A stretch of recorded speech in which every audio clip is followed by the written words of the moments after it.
Hi, I'm Michael Woods, Chief Scientist at the Asian Turfgrass Center, and this is another ATC Doublecut where I talk about some of the content on the ATC blog and give it a second discussion, a double cut, where I've previously written about it, and now I'm going to talk about it a little bit. This week, I'm in Bangkok, and I did some work on some blog posts, but I didn't get anything new posted. So this week, I'm going to talk about one of the top posts, one of the classic posts on the blog that's gotten a lot of views. I'll tell you a little bit, before I go into that, I'll tell you some of the things that I am working on. I did some calculations related to nutrient levels in the soil in the spring and in the autumn, because Larry Stowell from Pace Turf had asked a question. He asked in a poll on Twitter if turfgrass managers who follow that account, he was asking, do you typically do soil testing in the spring? Do you do soil testing in the autumn? Or do you do soil testing in both spring and autumn? And I thought that's a very interesting question. I typically like to do in autumn, but as I thought about it more, I realized that what I really like to do is test when the soil, what I mean is this will vary depending on where you are in the world. So I thought autumn is not the perfect answer, but to try to generalize it, I thought, let me think about what I'm really trying to accomplish. And as I did that, I realized that what I'm really trying to accomplish is to test when the soil nutrient levels are at the lowest level that they are throughout the year. And in certain, let's say in temperate regions that are not salt affected, you are going to typically have your lowest nutrient levels in the autumn, and then they go up over the winter. And in the spring, you'll have higher nutrient levels generally because the grass wasn't growing, but some nutrients will be released from mineral forms in the soil. I'm not going to go into too much detail about tropical regions or places that are salt affected, but I think I'll make some calculations about this and share later. Anyway, I was working on that a bit this week, looking at some of my data from my research at Cornell University when I was testing a sand root zone throughout the year. And I did that for multiple years and looked at what happened when potassium fertilizer was applied and was not applied.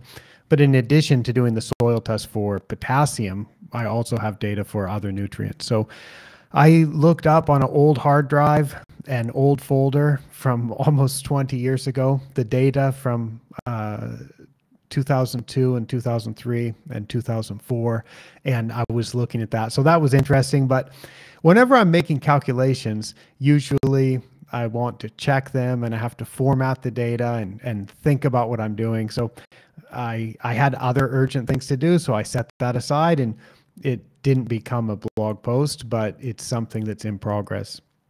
And for Pace Turf members, you'll have seen Larry summarized his recommendations in the Pace update sent last week. And I believe that's in the members only section of the Pace Turf website. So that's really interesting. Larry and I had some private discussion about that too. And I think it's important for anybody that's doing soil testing to be aware about sampling method and also sampling timing. So that's good. In fact, for those of you watching this, you can see in the background, I've got some soil samples drying on the floor. I visited a whole bunch of golf courses this past week and collected a lot of samples as part of a cool data collection project I'm doing. And I'm sure that I'll be writing a lot about that in the upcoming months.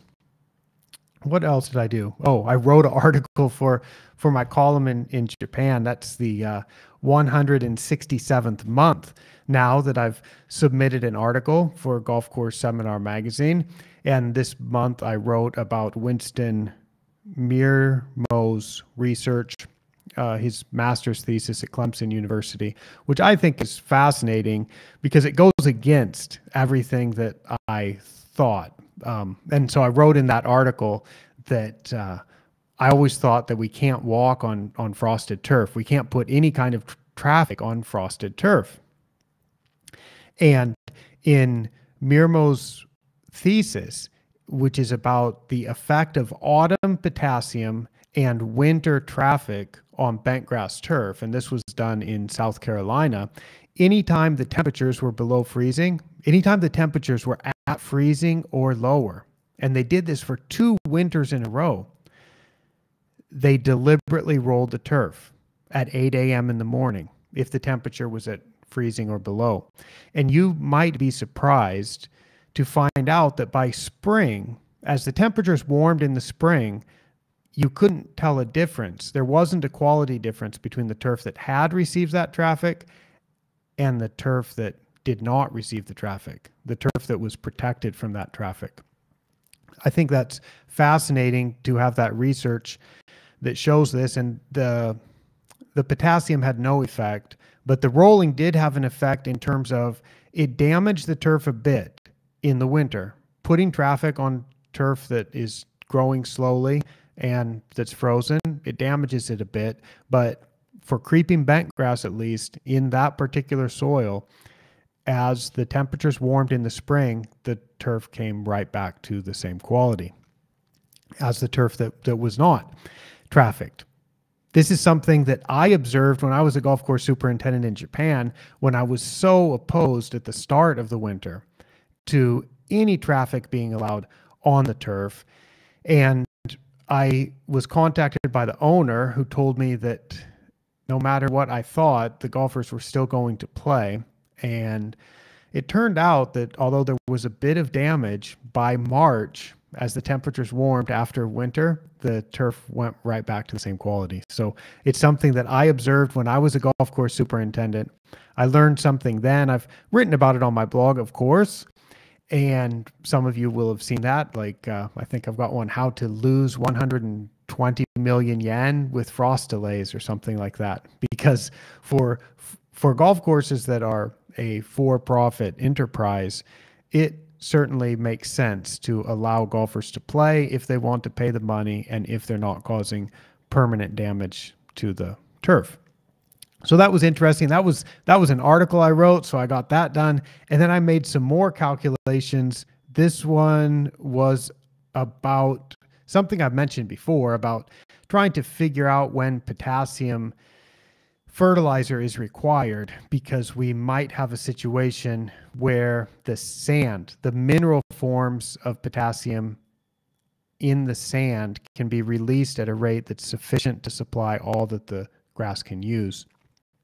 And if you only look at soil test results, you can't quite identify that. And I thought maybe I can work through some of these calculations, because I got some new data from some golf courses in Japan this past week about their soil test results, about the amount of nitrogen and potassium that they'd applied for the past 6 years or so. And I was going to try to tease out the expected change in potassium based on how much the grass grew and based on how much potassium fertilizer was applied. You could expect that there would be a certain amount of change in soil potassium over time if you know how much the grass could have grown, which means you know how much potassium the grass could have used. And if you know how much potassium was applied, you can do a mass balance and you can try to figure that out. So I worked through some of those calculations, thinking that I can show a comparison between expected change in soil potassium and actual change in soil potassium. And that also is something that required some calculation. And as I worked through the calculation, I realized I'm not going to get this to the point that I can do a blog post about it. So I saved those scripts that were making those calculations and leave that on the list of things that I'm going to be talking about again another time. And so I'm getting to the post that I'm going to talk about today, which is one of my favorites. It's in the classic top post list on my website. And the specific one that I'm going to talk about is called 2 Similar Approaches to Turfgrass Nutrition with One Notable Difference. And I will put a direct link to this post. I will put a direct link to this post on my in the description here so you can see. Let's see. Yeah, 2 similar approaches to turfgrass nutrition with 1 notable difference. So I will put a direct link to this post so that you can see it. It's talking about MLSN. It's talking about 2 similar approaches. So one of these approaches is MLSN. The other approach is precision fertilization as described by STURF, the Scandinavian Turfgrass and Environmental Research Foundation. And this is describing an extensive research project that was led by Tom Ericsson. And it looks at supplying nutrients to the grass at the same rate in which the grass uses those nutrients, compared to MLSN, which partly does that, but also looks at the soil too. But before I discuss that, I want to play a clip. If this works, I'm going to play a clip from the Talking Greenkeeper podcast that came out where John Jacob and Joe Galati talked about MLSN and talked about fertilizer. And I've queued up a clip here that for me was one of the most interesting parts of the very excellent podcast. I'll put a link to that in the description also. But they were talking about turfgrass nutrition and soil testing and fertilizer recommendations and fertilizer applications and whether it made sense to them or not, and then how with MLSN it all of a sudden clicked. So let me play this where it's John Jacob talking primarily, and he's explaining how turfgrass nutrition and soil testing and fertilizer recommendations didn't really make sense to him for a while. And then when he found out about MLSN, it clicked. I'll play this and then I'm going to explain how that's related to this post that I'm going to discuss. Yeah, I would say the one smart thing, I never hired a sales rep to do my soils test. I refused to do that. I always paid somebody well and said, just do this and write my nutrient plan. But I still never understood where he got from, 80% calcium and then tell me to put down 15 pounds of gypsum per acre per year, whatever the hell. I just never understood that conversion. I took soil classes obviously in school, but it just didn't make sense to me. And meanwhile, every time I put down gypsum, you didn't see a response. Working for Paul for a year, he loved potassium. We'd put down 12 pounds of K per 1,000 every year. We had to do it. It's the summer stress. It's going to make the plant more turgid. You got to get it out there. We got to water. And it was just, we were constantly dumping potassium on the greens. And I was like, Paul knows what he's doing. I mean, he gets paid a ton of money, has a great position. Everybody respects him. Yeah, this is what you have to do, right? Yeah. But I didn't, other than just doing it because he did it. And then, I think MLSN was when I started thinking about, started critically thinking, I started analyzing after, I became a superintendent in 2005. So for a while, I was just trying to run Paul's program the best I could because it worked. Yeah. Right? Yeah. But after a while, you start thinking like, well, why am I mowing fairways 5 days a week? Because they look good, right? But I don't need to. So it was always those things. So I started critically thinking about everything I was doing, and it got to soils. And, I think that cross paths was when I started reading about Micah's stuff. And I was just like, wow, it made sense to me. Base cation saturation ratio I never computed it. It just didn't make sense to me. I'm like, if I put down too much of this, it's going to throw this out of bounds, and this stupid little plant notices the difference.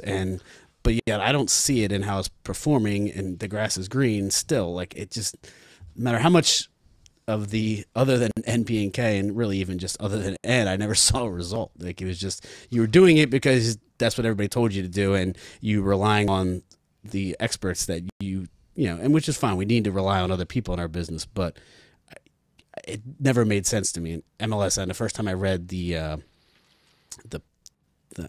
cheat sheet wasn't out then, but I'm trying to think. It was probably Larry's. It might have been. It was just a big thing. It was definitely on Pace Turf, and it just made sense. It was just like the guidelines. Just the grass just needs this much amount, and it made sense to what I Now, I would say the one smart thing, I never had. All right, there we go. So I hope Joe and John don't mind that I use that clip, but I thought that was really interesting to find out that that turfgrass nutrition didn't really click for them, that it didn't really make so much sense until they heard about MLSN, and then all of a sudden it made sense. And so that's something that I hadn't really thought of before, that this wouldn't make sense to people. But I'm so gratified to know that MLSN does make sense. So in this blog post, I want to explain why I think MLSN makes sense, and also why the precision fertilization approach of STURF makes sense. And it's because this is based on not some fantasy level of theoretical ideal levels in the soil that everybody who's managed turf has found that isn't really the case, because you can supposedly be low in calcium, you add calcium, nothing happens. You can have perfect turf, you test it, it says it's low in phosphorus. So then you're like, well, wait a second, how can my turf be perfect and it's low in phosphorus? You get so much of this conflicting type of advice if you do things in a traditional way. And MLSN is not quite a traditional way. The precision fertilization approach of STURF is not quite a traditional way, but they are incredibly effective and they're logical. And I took some quotes from the Precision Fertilization from Theory to Practice document, which is written by Tom Ericsson and co-authors, and it's available from the STURF website, which I put a link to post. And here are some quotes that I have, and I'm going to read a few of them, and you'll realize that this is common sense, and it's the way that things must be, and it's just very logical. And when you realize that this is how turfgrass uses nutrients, then it starts to make sense. Of course it makes sense that if we just supply nutrients like this in order to meet that amount of plant demand, it's going to work, and it's going to work really well. And it simplifies things, and it's the nutrients the grass can use. So this is not from MLSN, but it's quite similar. It sounds almost the same as what we talk about. And so this is from the document by Ericsson et al. Some quotes. Fertilization can be adapted based on the nitrogen requirement of the grass. That's because I'm going to intersperse their quotes with my commentary. So, of course, with nitrogen requirement of the grass grows more or grows less. So, of course, we adapt the fertilization. Another quote, light and heat control the growth potential of grass. Of course, dormant turf doesn't require nutrients, obviously, if it's not growing. When photosynthesis is slower, there is a decrease in the growth capacity of grass, and thus also in its nutrient requirement. This is starting to sound like growth potential. Nitrogen is the nutrient that grass plants require most. So I'm reading all these quotes that I've put in that blog post about two similar approaches to turfgrass fertilization, but these are coming from the precision fertilization developed by STURF. But it sounds a lot like the things that we talk about with MLSN too. Here's another longer quote. By controlling the nitrogen concentration in the leaves through fertilization, the growth rate is also controlled. A growth rate corresponding to 60% of maximum growth is often sufficient to produce a surface with good playing qualities. However, if the turf needs to repair some form of damage, the growth rate needs to lie around the maximum capacity for a period, and therefore the nitrogen concentration also needs to be higher. Micah speaking again for commentary, not quoting, and this might sound familiar if you have heard me talk about clipping volume or the importance of getting the growth rate just right. Another quote, an experienced greenkeeper can judge from the color of the grass whether the fertilization level is right or wrong. The amount of clippings produced also sends a clear signal about the nitrogen of the grass. Maybe that's a typo there on my part. Could be, it should be nitrogen content. I'll have to check that. Let me make a note. Another quote. When the growth capacity is reduced, the same argument applies when the cutting height of the turf is lowered before competitions. When the leaf area is reduced, the capacity of the grass to capture solar energy is also reduced. This decreases the growth capacity and the nutrient requirement in order to avoid changes in the growth potential of the grass above and below the ground, and to maintain leaf structure and carbohydrate levels in the tissues. The fertilization intensity must be decreased. So that is the same type of thinking behind MLSN. So basically it's the same thing. It's saying as the grass grows, all we have to do is supply nutrients that will meet the plant demand. Now, the precision fertilization approach of STURF, which I encourage you to read about, is like a very safe method. The way that it works is it essentially would say that the grass can't get any nutrients from the soil. The approach of precision fertilization is saying we will supply nutrients based on the plant demand, and the plant demand depends on the way that it's managed and on the weather, and it assumes that no nutrients are available from the soil. It assumes that one needs to apply fertilizer to supply all the nutrients the grass can use. And it's not trying to hit crazy levels of potassium in the soil. It's not trying to keep calcium at an absurd level in the soil in a sand root zone that doesn't have cation exchange capacity sufficient to hold that much calcium. It's just saying the expectation for turfgrass nutrient use is this, based on the species that we're working with and based on how much it can possibly grow based on the nitrogen supply. And that is the quantity of nutrient that should be applied. So if you step back from that and look what's really happening, it's ignoring the soil, which basically makes the assumption that the soil can supply nothing, and the precision fertilization approach will supply everything. With MLSN, we take it a step further. We're making that same calculation of how much is the grass growing, how much can the grass use, but now we also add on a soil test. And we look with MLSN at the soil, and we classify we rank the soil basically as being ample in nutrients or in the bottom 10% of turfgrass soils producing good turf for that particular nutrient. So what happens as you get closer to the MLSN value, as the nutrient drops down and down, I'll use potassium for an example. If potassium is at 100 parts per million in most places in the world, if the soil potassium is at 100 parts per million, in most places in the world, the grass won't grow enough in the year to use all that potassium. So I would say you probably don't need to apply potassium fertilizer this year. But if the soil test potassium is about 50 parts per million, in most places in the world, the grass will be growing enough that over the course of the growing season, we would expect the soil potassium to drop down from 50 to 49 to 45 to 40 to 30.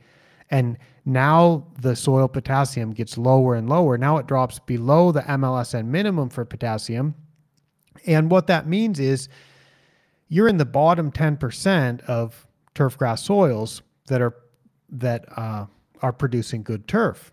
So if you're at like 27 parts per million potassium or something, you're not just in the bottom 10%, you're probably in the bottom 7%.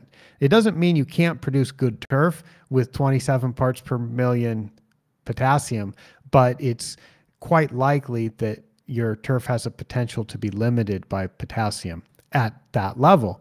And so that's where it triggers a recommendation. Whereas with the STURF precision fertilization approach, you would get the same potassium fertilizer recommendation in soils that are at 27 parts per million, the same recommendation at 50 parts per million, and the same potassium recommendation at 100 parts per million.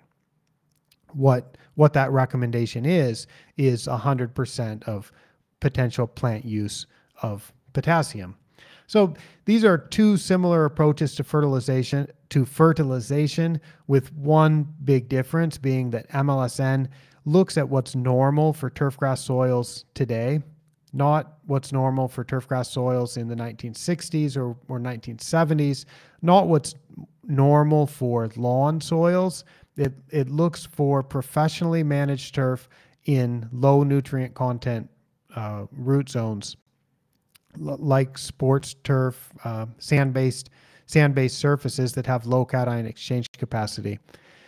And then it makes a recommendation based on keeping you in the top 90% rather than in the bottom 10%.